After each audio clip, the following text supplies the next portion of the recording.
अतिशय सुंदर अशी गोलंदाजी केली. शेवटच्या षटकात 3 बळी मात्र त्यांनी घेतले होते ते मागील सामन्यात.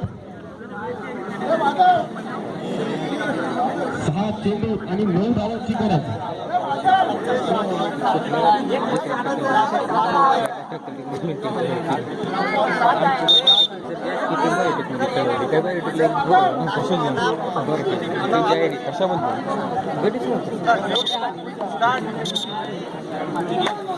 प्रेक्षकांना विनंती आहे की त्यांनी मैदानाच्या बाहेर उभं राहावं. फक्त एनएसएसचे व्हॉलेंटियर टाकलेला चेंडू बरोबर तयार केला जात आहे आणि नक्कीच क्षेत्ररक्षक काही त्याचा फायदा मात्र एनएसएसच्या व्हॉलेंटियरना विनंती आहे की त्यांनी प्रेक्षकांना मैदानाच्या बाहेर उभं करावं.